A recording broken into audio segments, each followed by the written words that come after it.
सुनिए जी, शाम को मुझे अपने घर जाना है। मुझे शाम को कुछ काम है, मैं कैब बुक कर देता हूँ, तुम कैब से चली जाना। बहू, तेरा मायका लोकल में है, तुझे कैब से जाने की क्या जरूरत है? 10 रुपए का ऑटो पकड़ और निकल जा। मम्मी जी, इतनी महंगी साड़ी पहनकर मैं ऑटो से जाऊंगी क्या? तो तेरे लिए मर्सिडीज बुक कर दे क्या? आप कर सकते हो? जहां पर 10 रुपए खर्च होते हैं वहां पर 1000 रुपए खर्च क्यों करने हैं? मम्मी जी, जब मेरी बहन अपने मायके आती है ना, तो उसका पति उसे गाड़ी से ही छोड़कर जाता है और आप मुझे ऑटो से भेज रहे हो। बहू, तेरी बहन की भी नई नई शादी हुई है, समझी? अभी उसे घर नहीं बसाना। तेरी शादी को पूरा 6 साल हो चुके हैं, घर बसाना सीख ले अब। ठीक है मम्मी जी, कैब से नहीं भेज सकती हो ना, तो कुछ पैसे दे दो, फल फ्रूट तो लेकर जाऊंगी ना। अरे बहू, मायके कौन फल फ्रूट लेकर जाता है? वहां से तो लाते हैं।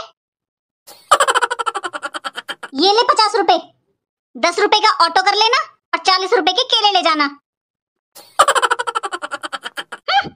आई बड़ी।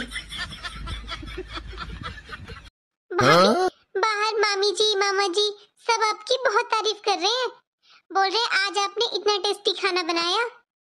सच में भाभी, मुझे नहीं पता था आपसे इतना टेस्टी खाना बनाना आता है।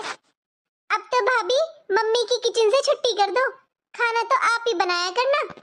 क्या दीदी, आप खाना क्यों नहीं बनाते हो? खाना बनाना बस भाभी की जिम्मेदारी नहीं होती है, ननद की भी होती है। आप खुद तो पूरा दिन कॉलेज जाकर मस्ती करती हो और मुझसे उम्मीद करती हो कि मैं आपको गर्मा गर्म खाना बना कर दूं। ऐसे ही तो वो आपकी मम्मी जी, उनके रूल रेगुलेशन खत्म नहीं हो रहे। कभी बोलती है मैं 6 बजे उठूं, मैंने उठना स्टार्ट कर दिया। फिर उन्होंने बोला मैं सबके लिए चाय बनाऊं, अरे मैंने वो भी बनानी शुरू कर दी।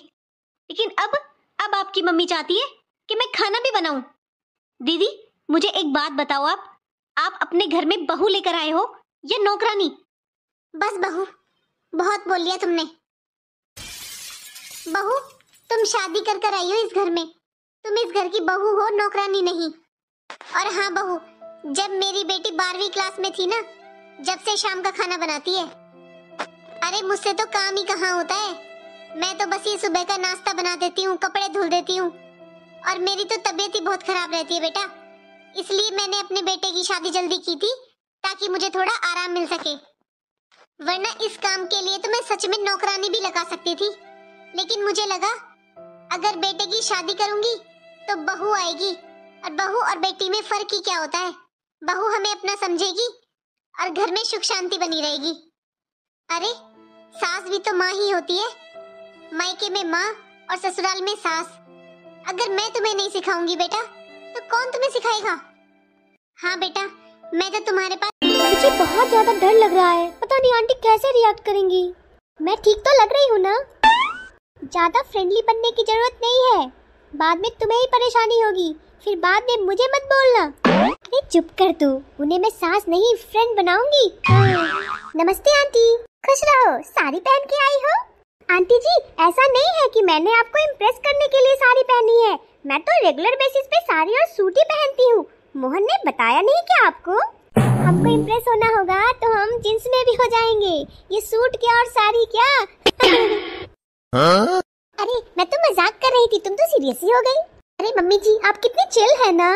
कोई चिलविल नहीं है मम्मी, जब साथ में रहोगी ना तब पता चलेगा तुमको। ये कल की आई लड़की मुझे समझ गई, लेकिन मेरा बेटा अभी तक नहीं समझ पाया मुझे। नाक में छेद तक करवा लोगी ना? नहीं नहीं आंटी जी, नोज पियर्सिंग तो मुझे बिल्कुल पसंद नहीं है, मैं नहीं कराऊंगी नोज पियर्सिंग। पसंद तो हमको भी बहुत कुछ नहीं है, पर कर रहे हैं ना तुम दोनों के लिए। आंटी जी, मैं कुछ हेल्प करा दूं क्या किचन में? अभी से ही मेरी किचन पे हक जमाओगी? अभी तो आई भी नहीं हो। चलो चलो, जाओ जाओ। आंटी जी चलती हूँ फिर। हाँ हाँ, खुश रहो खुश रहो। क्या अच्छे से मिले ना हम उससे? तुम्ही को लग रहा था, पता नहीं मम्मी कैसे मिलेगी, क्या बोलेगी। अरे मम्मी ऐसे कहाँ बोले?